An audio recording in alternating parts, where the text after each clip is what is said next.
Hello, everyone. This is Jason Nielsen, Chair of Business Studies, and we this summer have been part of a next generation task force looking at prior learning assessment and stackable credentials. And I've worked with Hi, I'm Doreen Fisher-Bammer, Associate Provost, Virtual Learning.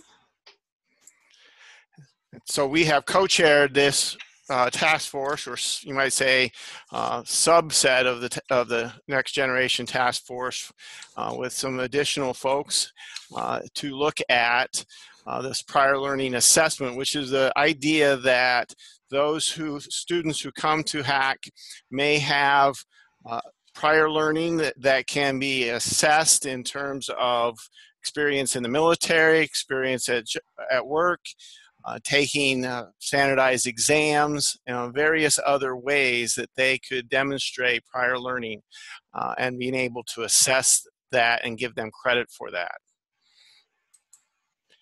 In our research, we found that those who were able to receive this credit for prior learning were far more likely to complete their degree, go on and increase their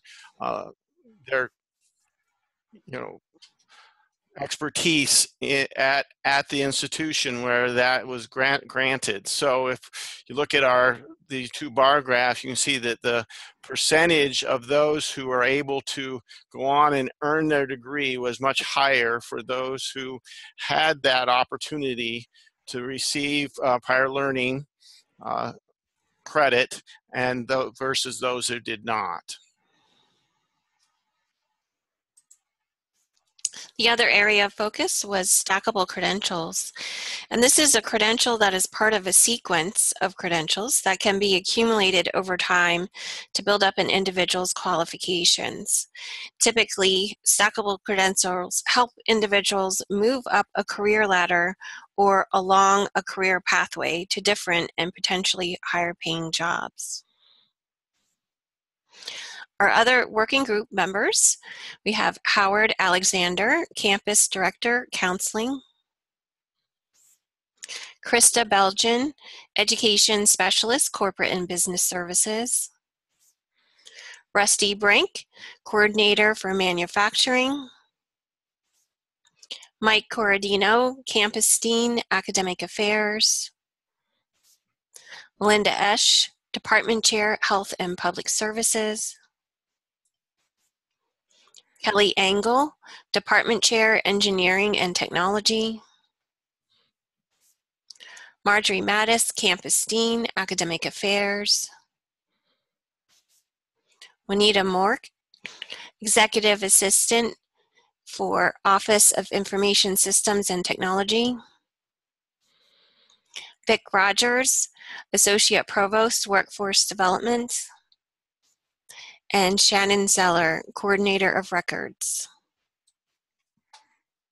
So this wonderful group met multiple times, almost on a weekly basis through the summertime, and were able to make some progress on identifying ways that we could improve on both of our two charges. First of all, from a standpoint of prior learning, we looked at examples of other institutions and their processes, and then looked at our policies, including SGP 606, 609, 704, and 705.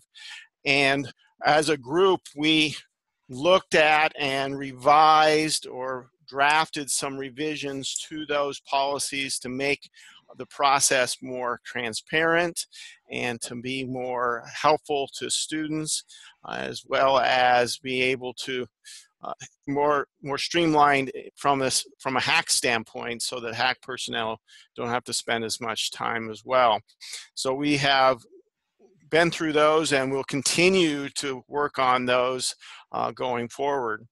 On the another side, we made contact with and visited with the Council for Adult and Experiential Learning, CALE, an organization that really kind of spearheads this kind of work at many institutions. And we were able to visit with them on a couple of occasions and look at the tool that they have designed that really automates the process of prior learning assessment and allows it to become much more standardized and streamlined. And it seemed to be in keeping with the kinds of changes and the kinds of improvements we were making as we drafted the new SGP policies.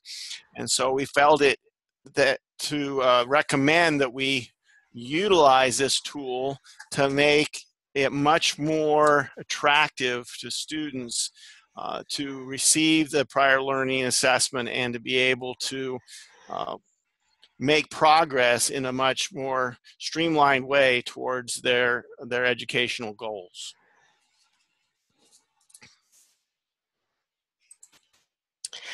This summer, we also worked on stackable credentials. So Vic Rogers, Associate Provost for Workforce Development, is collaborating with Associate Provost Kathy Daugherty. Kathy has met with the department chairs and asked them to research their programs for opportunities for non-credit credentialing and to provide some recommendations by September 21st. Also, during this process, department chairs will be working with the workforce directors to identify new opportunities to create articulation pathways for non-credit to credit. So while we have made a lot of progress over the summer, there are still a lot of work to do as we evaluate the internal processes that we undergo and make sure that the right people are identified in terms of how they should be involved, taking away the barriers and hopefully implementing the PLA tool by June 30th, 2020 in a way that we can market this to outside and potential students and make it so that they would want to come to HACC so that we can maximize their prior learning assessment. That would hopefully be launched and usable by students by fall of 2020. Our goal with all of this is to increase credit enrollment from this prior learning by 1,000 credit hours.